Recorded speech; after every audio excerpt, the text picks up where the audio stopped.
Alors pour ceux qui pensent que j'ai un décor toujours complètement aléatoire, cette fois c'est carrément faux parce que je suis sous un if, et le if, pour ceux qui n'ont pas la ref, c'est la baguette de Voldemort, et on l'oublie trop souvent, aussi de Ginny. Et juste derrière moi il y a un ou, et si jamais c'est le bois de la baguette de Harry Potter, qui est je crois un personnage important de la saga Harry Potter.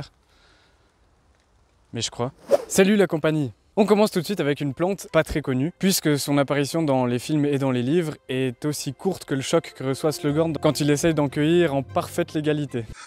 La tentacula, ou tout bêtement tentacule vénéneux, est comme son nom l'indique, parfaite avec une sauce vinaigre dans une salade. Bon, en réalité, cette plante d'environ 60 cm regroupe tout ce qu'il y a de plus docile sur une plante. Des épines acérées couvertes de poison, et des tentacules surmontés de mâchoires remplies de dents qui peuvent prendre d'elles-mêmes l'initiative de mordre tout ce qui passe à leur portée. Et comme si ça ne suffisait pas, la tentacula est aussi capable d'agresser à distance, en crachant des balles épineuses, comparables à des spores, elles-mêmes couvertes de poison. Mais ne vous inquiétez pas, la plante cherche uniquement à s'attaquer à des proies vivantes. Le point rassurant, c'est que son poison n'est pas mortel. Tant qu'il n'est pas l'ingrédient de la potion toxique numéro 7, sa seule propriété est de provoquer une désagréable sensation de brûlure à l'intérieur du corps et de teindre la peau en violet, ce qui rend Tentacula très intéressante pour le farce et attrape. Mais attention, autant vous avertir tout de suite, le transport de cette plante adulte comme ses graines est totalement prohibé par le ministère de la Magie. Et ce, même si vous êtes professeur d'herbologie, puisque cette marchandise est de classe C. En plus, ces graines ne sont pas complètement inertes. Elles émettent une sorte de cliquetis permanent, comme si elles s'entrechoquaient. Donc c'est vraiment chaud de les transporter sans se faire cramer. De les désidentifier sans les reconnaître. Je vous rappelle au passage qu'il est complètement illégal d'en transporter et qu'une seule feuille vaut en tout cas 10 galions sur le marché noir. Pour résister à une de ces attaques, c'est très simple. Il vous suffira de la sectionner pour gagner du temps et la désarmer. Un sortilège comme Diffinido fonctionne très bien. Mais comme elle ne sera pas complètement hors d'état de nuire et qu'elle sera juste étourdie, vous pouvez ensuite utiliser un sortilège pour la brûler ou l'immobiliser. Au moins là, ce sera radical.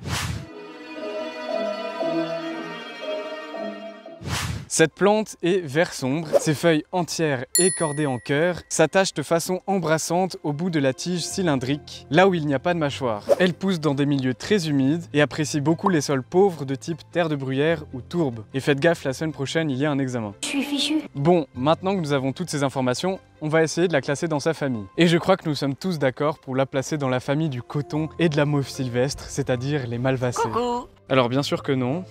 Je pense qu'on va plutôt la mettre dans la famille de la Dionée et le Drosera, qui sont tous les deux des plantes carnivores. Déjà à cause du fait qu'elles puissent croquer, mais aussi parce que c'est une plante herbacée qui apprécie le même type de sol que la plupart des Droseracées. Tout le monde est d'accord? Nickel, on passe à la suite. À l'ombre rêvasse, mais au soleil grimace. Leviosa.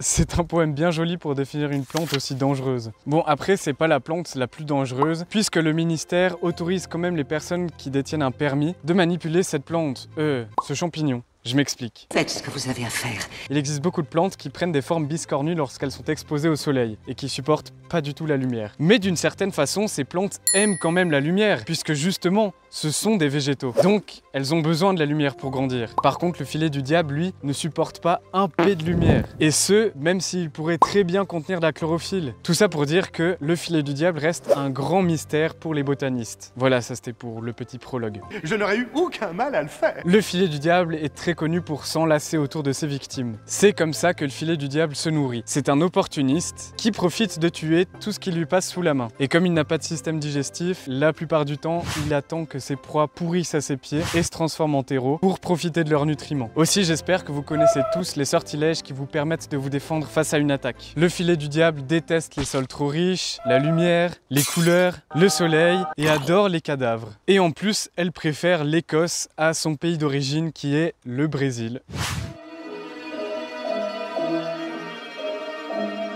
Le filet du diable est une liane semi-saprophyte d'un diamètre de 10 cm max. Toutes ces tiges sont glabres et forment en général une grosse masse verte très sombre à la texture de chair et très certainement à l'odeur fétide. Les tentacules les plus anciens ont souvent des épines à leur base, tandis que les plus jeunes ont parfois des bourgeons au sommet de leurs tiges. Bon, comme vous le savez, le ministère de la Magie nous a chargé de trouver des familles botaniques pour chacune de ces plantes. J'ai récupéré pas mal d'infos sur le filet du diable et voilà ce que je vous propose. Pour le filet du diable, je me suis d'abord dit qu'il lui fallait une famille dans laquelle il y avait déjà pas mal de lianes. J'avais tout de suite deviné. Sauf que je trouvais ça dommage d'intégrer le filet du diable dans une famille juste parce qu'elle compte déjà des espèces qui sont des lianes. Mais au final, j'ai quand même deux familles distinctes qui sont ressorties et à vous proposer. J'ai pas réussi à me décider, même si j'ai quand même ma préférence, mais je vous laisserai voter pour la meilleure. La première sont les eurobonchacées. Déjà parce que la plupart des espèces de cette famille sont des semi-parasites, comme le fraise qui garde une couleur vert foncé malgré tout, et je trouve l'idée que le filet du diable puisse tirer des nutriments d'autres êtres vivants pour ses besoins vitaux assez cool. Je trouve que ça va bien avec ce qu'il incarne. Exactement. Mais le plus étonnant, c'est l'étymologie du mot orobonchacé. Orobos vient du grec et désigne une plante, mais ancho signifie étouffer, étrangler ou serrer. Et je trouve la coïncidence quand même assez cool.